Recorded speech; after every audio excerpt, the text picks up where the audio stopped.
The sun's shining, birds are singing, and all feels right in the world. Until the season changes, and suddenly you lose your motivation to get out of bed. In fact, 1 in 5 people experience some form of depression, no matter the season or time of year. At the American Psychiatric Association Foundation, our vision is to build a mentally healthy nation for all, because we want you to live your best life and be your best you all year round. Please visit mentallyhealthynation.org to learn more. Hey, it's JD here, and I just wanted to throw something down, somewhat of a challenge to all you musically inclined folks out there. We are going to be doing a pod list again this year, and a pod list is simply a podcast playlist. It's a pod list. The previous 4 pod lists have consisted of talented members of our Pavement community submitting songs that they have covered from the Pavement oeuvre. Pavement adjacent songs are also welcome, so you could do PSOI, you could do Jicks, you could do Malcolmus solo. Anything is fair game, truly. So get your band together or grab an acoustic guitar and just play your fucking guts out.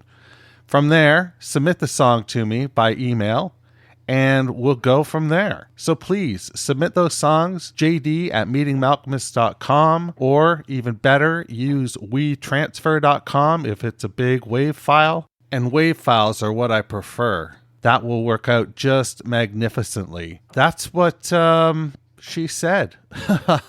Podlist 5 coming July 8th. So get those songs in and be a part of something special. Thanks so much.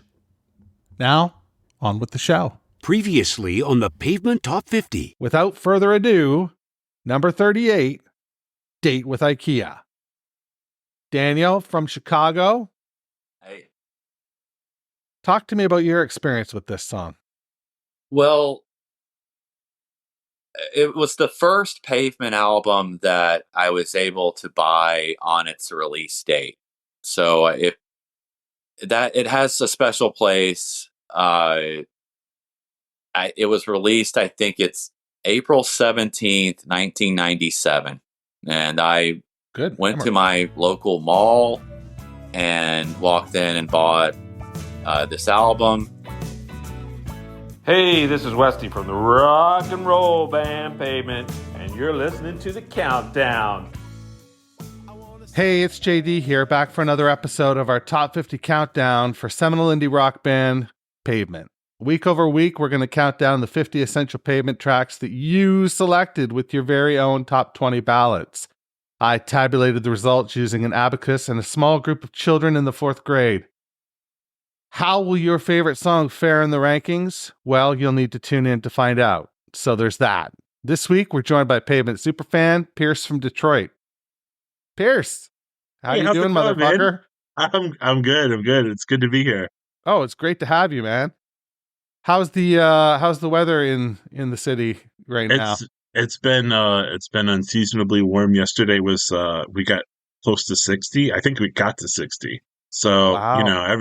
People in shorts and it's not going to be here forever. It's going to be nice today again, and then it's going to go.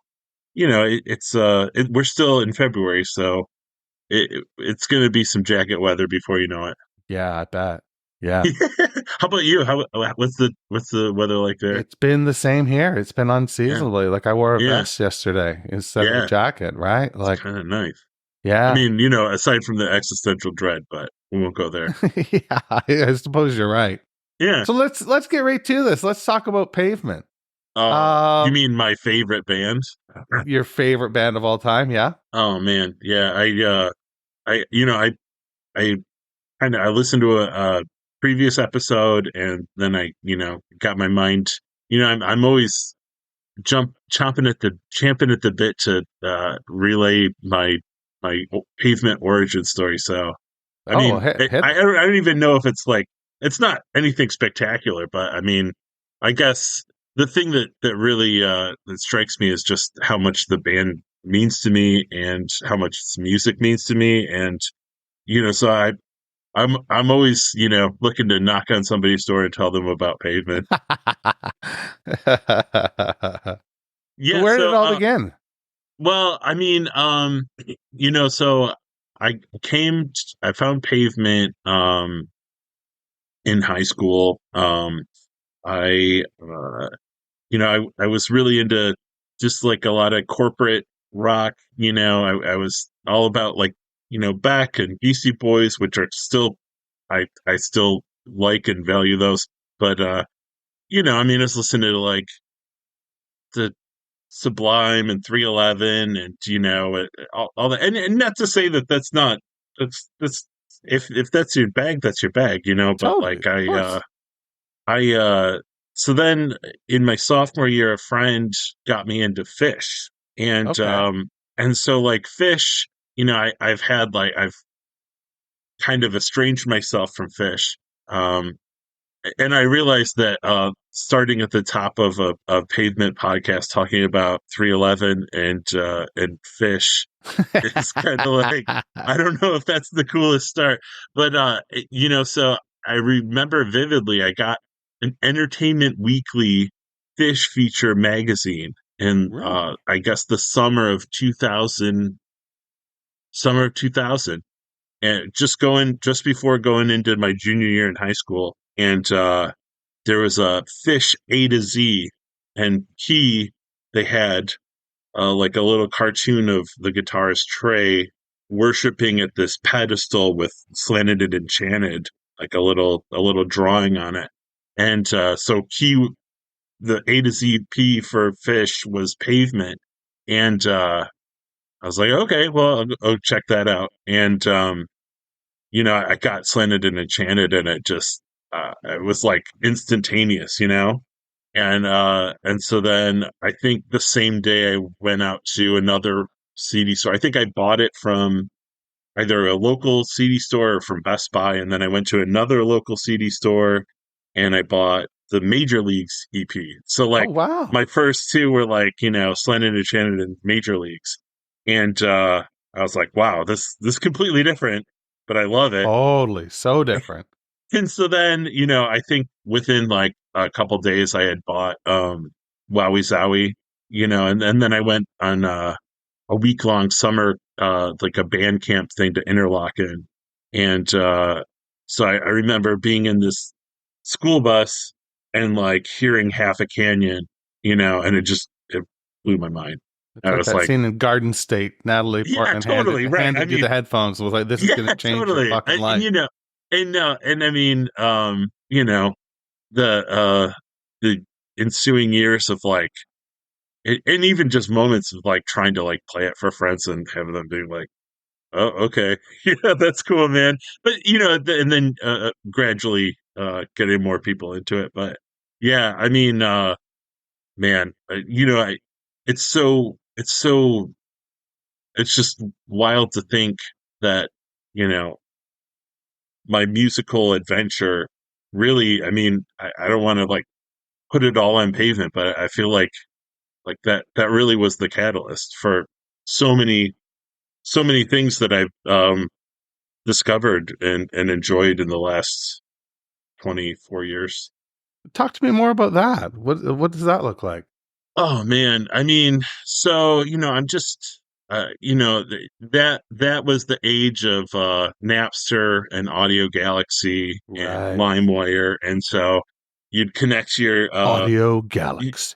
You disconnect the phone line and connect it to your computer, and then like try to download 3 songs and then go to sleep. And then you wake up and like one of the songs would have downloaded, and you'd be like, okay, now I know about Dinosaur Jr., Just like they would, it was just, it was a wild time. And then, then the advent of, you had like music mags, like the Big Takeover, and you had, the starting of Pitchfork. And so just, over the last however many years, I mean, we live in an age of Renaissance. I mean, the reissues of just classics and never heard classics. Like I'm into like Italian library music and like, world music and these niche like got into vaporwave over the pandemic, and I got into dungeon synth, and it's just like it's this exploding cosmos of never ending musical discovery. And at the same time, I mean, at the end of the day, Pavement's still my number one favorite band. And Terror Twilight is my favorite album of all time. Okay, which is I realized that's kind of like one of the wildest takes I could have, but sure, yeah. I mean, would say. I just I mean, when it comes to Pavement, I would say just about every song, every release is like, I mean, there's something so special. I know, I don't know if we're supposed to like lead into this but I'll just say, like, the early stuff, the original EPs and 7-inches that are collected on Westing, I mean, it's just magical. I mean, there's such a swirling vortex of melody and dissonance and feedback, and I mean, it really, it's all thanks to those three individuals that were just like conjuring some kind of alchemy out of and obviously they had their Pavement, they had their artists that were informing them, but I mean, the way that Malcolmus and Scott and Gary like did that, I mean, it's just, they could have just done those EPs and I would still probably talk with the same reverence. But then, you see that line, and so, coming to Pavement, pretty much at the end of Pavement without realizing I did too. it. That's my story too. They, I was able to kind of just like find this tome of amazingness, and I mean, with the reissues, I mean, there's clearly still so much to be discovered. I mean, right? I think we're so fortunate. I mean, with Terror Twilight being my favorite album, like that reissue, like last year or the year before, I mean, that was like the greatest thing that Matador could. I've been like on Malcolmus and Pavement message boards crying for this for just Forever. So long, and since 1998, I mean, or since 2008 rather. And I mean, it just like it really, minus it's missing, just one or two tracks from the At Home at the Groove Box with the Groove Box comp, but I mean, I have that comp, so I also think it's missing For Sale the Preston School of Industry. Oh, right, man, like the actual version. Right, and that's funny too, because I was going to mention that later. I feel like Debris Slide. I feel like hold on, let's come back because we don't mention it in the first half at all. Oh, sorry. Yeah, no, that's okay. In the first half, it's all building up to that. Oh, sure. So, I mean, I was able to see one of the Central Park shows. Me too. And awesome. Which one did you go to? I forget now. I think it was the one I want to say it was on the 10th or 11th of September. Okay. It might be all right. Yeah, I think that might have been. So I've got the poster hanging in the other room. We went to the third night, which was Thursday night. And I think the night before, I had some friends that went, and there was a downpour. Okay, so I didn't go to that one. So I guess I feel fortunate. Oh, so you saw the one with the OCs open? I have a very poor memory. Okay, well, that's okay. I'll just say, Pavement is my number one, and the OCs are my number two. Really? And, yeah, and so that stung not seeing that particular show. Yeah. Especially that era, like that was like the Warm Slime, which I did. I saw the OCs the week before, and I told them how excited I was for them to be opening for Pavement. Oh man, were they excited? Oh yeah, and John Dwyer like signed my my albums that I brought, and he like gave me a poster. I've got the poster that he gave me like hanging next to the Central Park Pavement poster. Oh man. Yeah, but I mean, like, so that was at the time, my girlfriend, now my wife's first time in New York, and we like went right up to, like, we got there probably at like 5 in the afternoon. Oh, wow. And we're like standing right, like probably like 20 feet from basically where Malkmus would be standing, Right. for the rest of the night. And like, so like, we made it through this marathon set, and pretty close to the end, like, I think my now wife was like, I need to go to the restroom. Like, I've been standing in this one spot, because as you're standing there, just people continue to compact, and so eventually you're just kind of stuck, especially if you want to hold on to your spot. Yeah. And I was standing next to this dude that was like heckling Malkmus to like play like deep cuts from like Territory, which like I'm like thinking in my head like, yeah, I want that too, but I'm not gonna like not heckling Malkmus, right? Or harass him. Yeah. So that was a really amazing experience, and then we got to see the Detroit show. Not last year, but the year before. 2022, yeah. Yeah. And that was incredible. I mean, just wow, what a band, Right, agreed, 100%.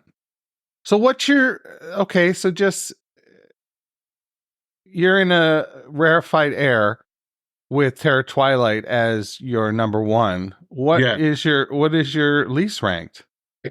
What's your number 5? And I mean, I know these are difficult and often sort of ridiculous questions too, because it's like it's more like 1A, 1B, 1C, 1D, 1E, right? Like these records are that strong. I bring it on myself when I throw something like that out there. But I mean, I'll say my number 5.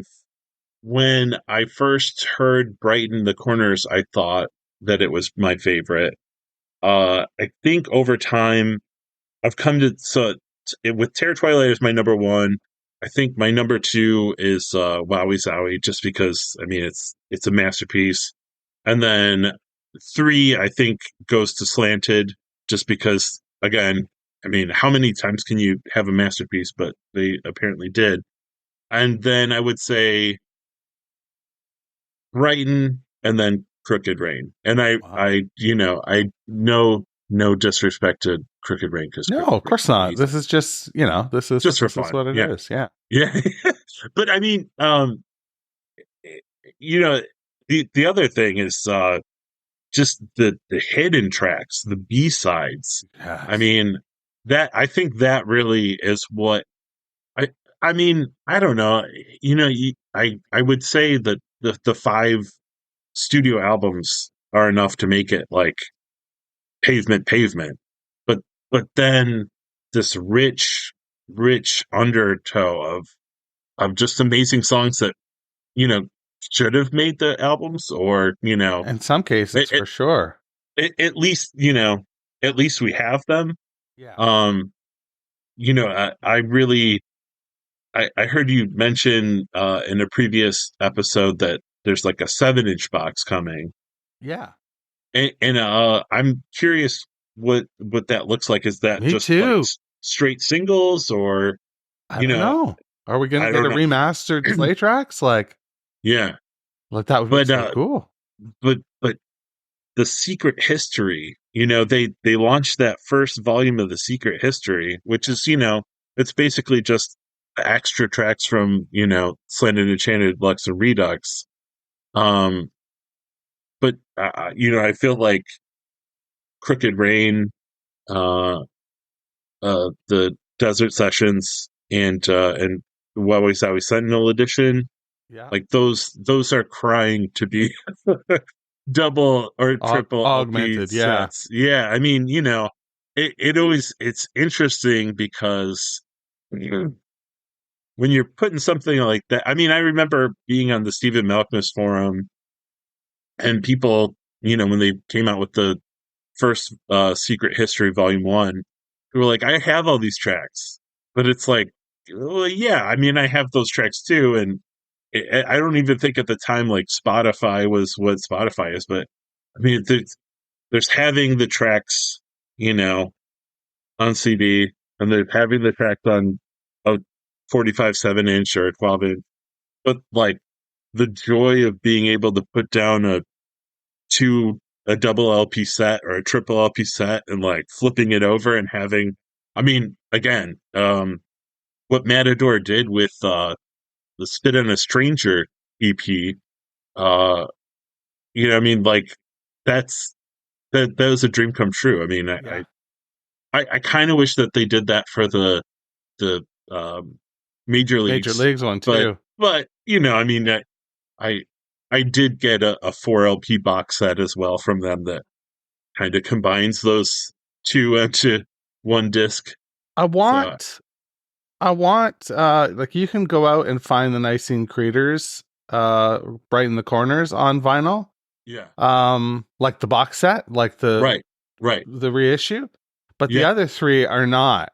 They didn't even issue them on vinyl. So I hope there is, like you say, a reissue of Ellie's Desert Origins and Sorted Sentinels and Blacks and Redux. Like, I sure hope that happens. And then I do hope they come out with a Bright in the Corners one again, because right now you can only find it on Discogs, and it's like $300. I know. And when I first bought that, I bought it for, like, list price for like $90 for Matador. I couldn't buy it fast enough, right? Right. And then they sat on them for so long. Because, again, people, I remember that there was a strong reaction to it. It was like, why am I buying this? I already bought this as a double CD set. And I'm like, guys, you're missing the point here. This is amazing, right? Yeah. And so I ended up buying like 2 copies for like $20 or something, liquidated from Matador, because they were just like, they couldn't get rid of them fast enough. Of the vinyl box sets? Of the vinyl box sets. So I was like I gave 2 out for like Christmas or birthday presents. What the hell? I know. And I mean, hindsight is 2020, right? I wish that I had built my empire. Mm-hmm. But,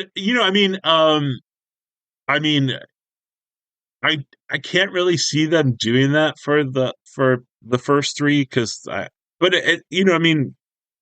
who am I to, weigh in on what Matador will or won't do? I mean, right. I would have to imagine they like money.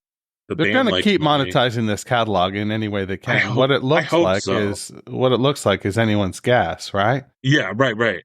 But I mean, not to beat a dead horse here, but that Terror Twilight set, I mean, like, I love, because then following Malkmus into his solo career, I mean, there's just so many great, demos and songs that are him with what I presume is the Groove Box, or, kind of proto Groove Denied. And I mean, Rooftop Gambler, Porpoise and the Hand Grenade, those are like 2 of my favorite songs.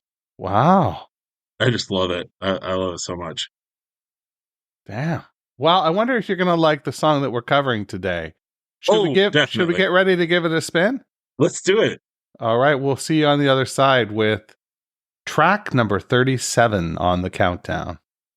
Hey, this is Bob Nastanovich from Pavement. Thanks for listening. And now on with a countdown. 37.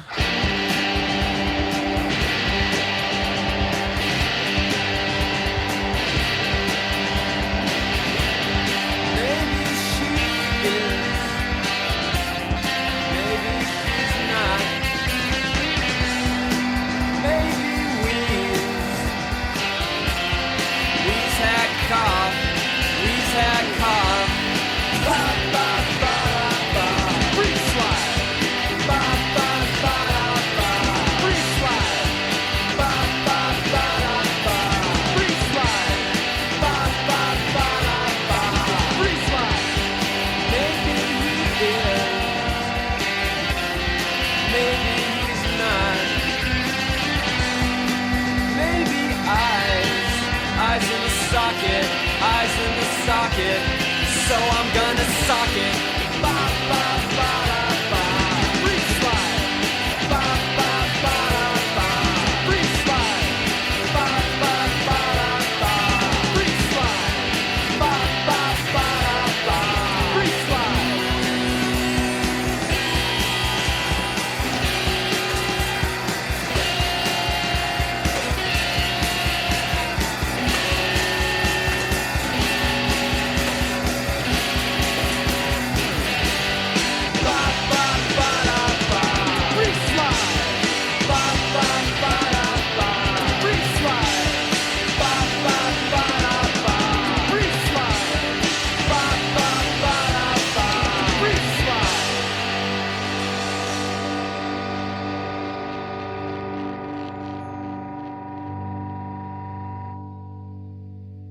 So there we have it. Debris Slide. It is the first song on the countdown from Perfect Sound Forever. It's a 1990 EP.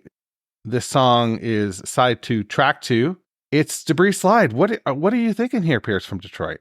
Oh man, I mean, it's classic, right? I mean, I would say, when I think about the tracks from the first few EPs, the first, Perfect Sound Forever, Slate Tracks, Demolition Plot, J7, you kind of have a grab bag of like just kind of wild, noisy, experimental, quote unquote pop. And then, occasionally they're going to throw in like those capital S songs to kind of anchor out, and kind of totally give it a little bit more substance. So I think, if you were to be looking for the song to play for someone off of, Westing by Musket and Sexton outside of Summer Babe, I mean, that and even that's I can't really say that because like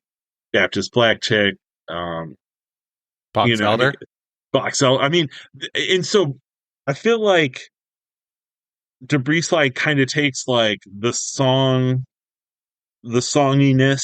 It's not the song Box Elder, but it's the songiness, the kind of verse chorus distilled, and then it marries it with like all of the wild, zany, scuzzy distortion, and it's got like that frantic energy, which I'm sure you and anybody listening to Pavement realizes. But it was definitely eye-opening to me when I started first like playing records out. Like Pavement doesn't have a whole lot of amped up tunes, like they have, Unfair, and they have Flux Equals Rad, and there's a host of other songs that like have a Embassy Row, right?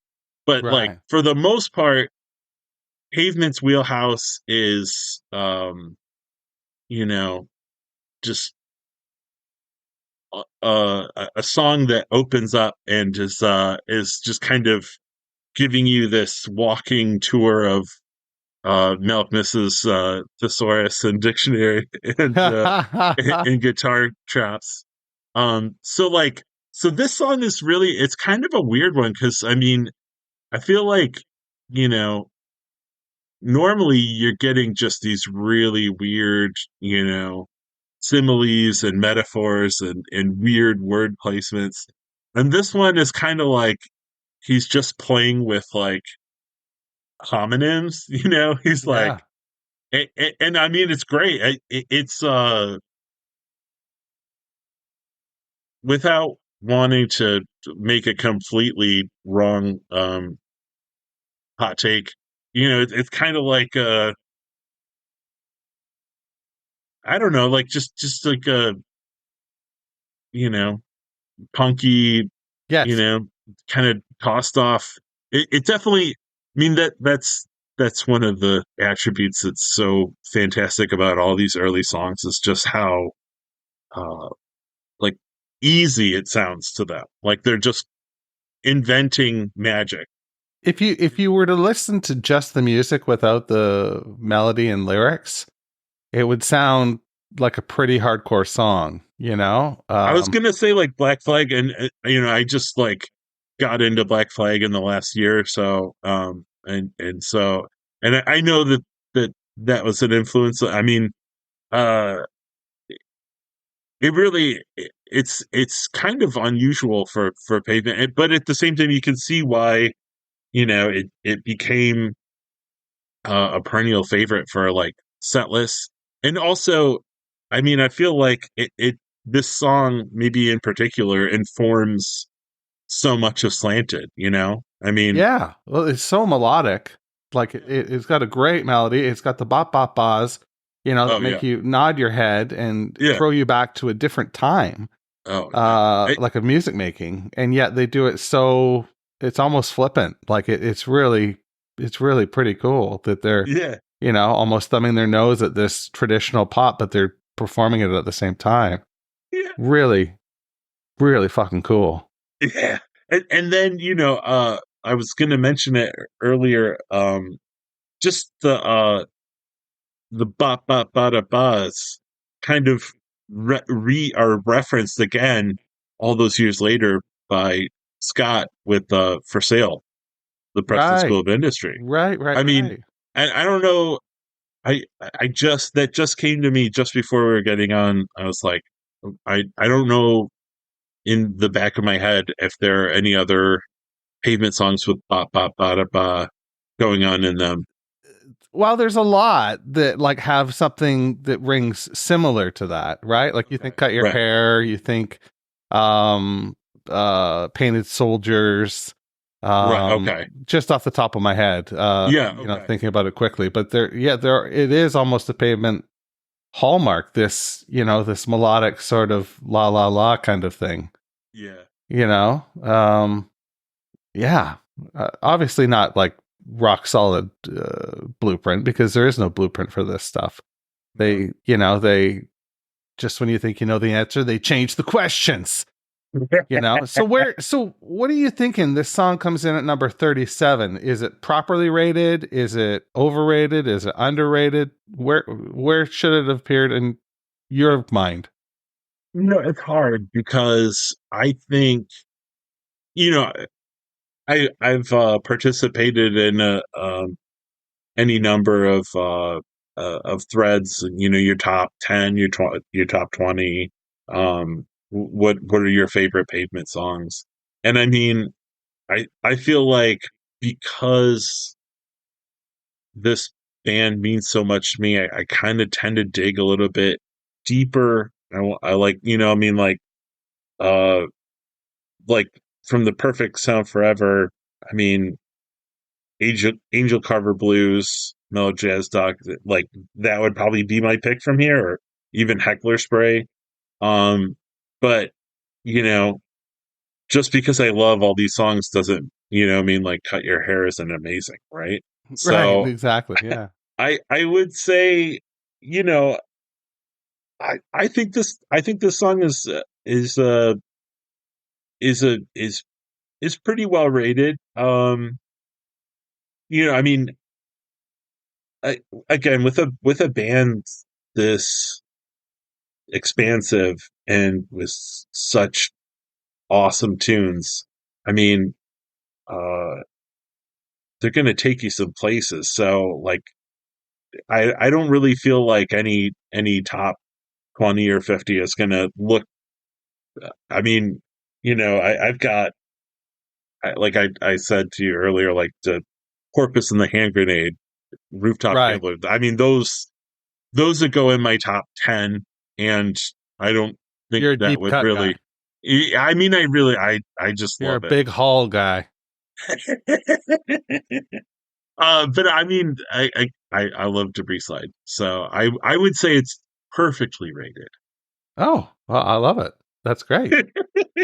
Well, Piers, it's been wonderful talking to you this afternoon or this morning. Thanks for putting up with my my wildness. It's always great talking to people. Yeah, after doing this for 3 years just with myself, I'm like kicking myself. Why didn't I have people on earlier? It makes it so much easier. No, this is so cool and super.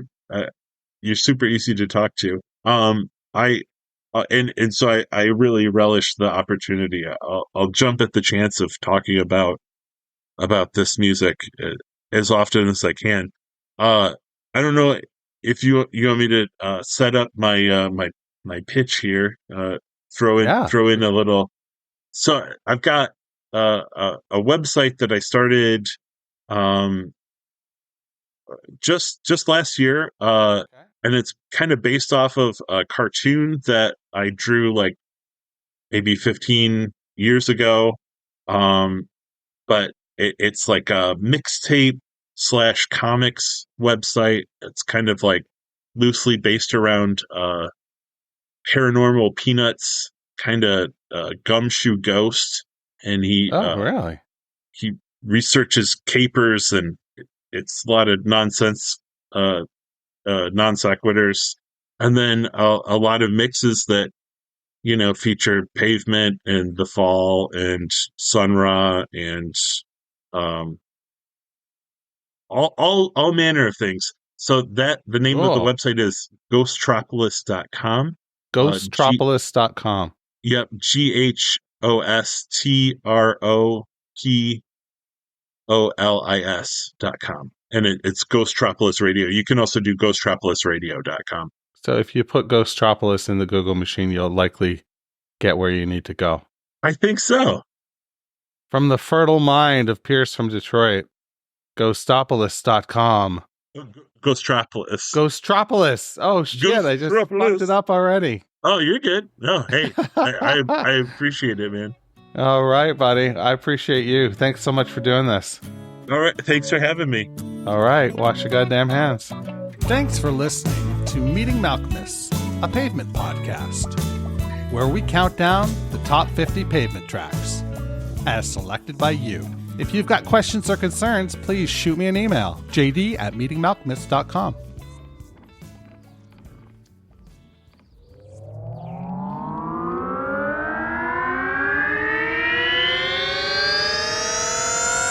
To podcasts and such.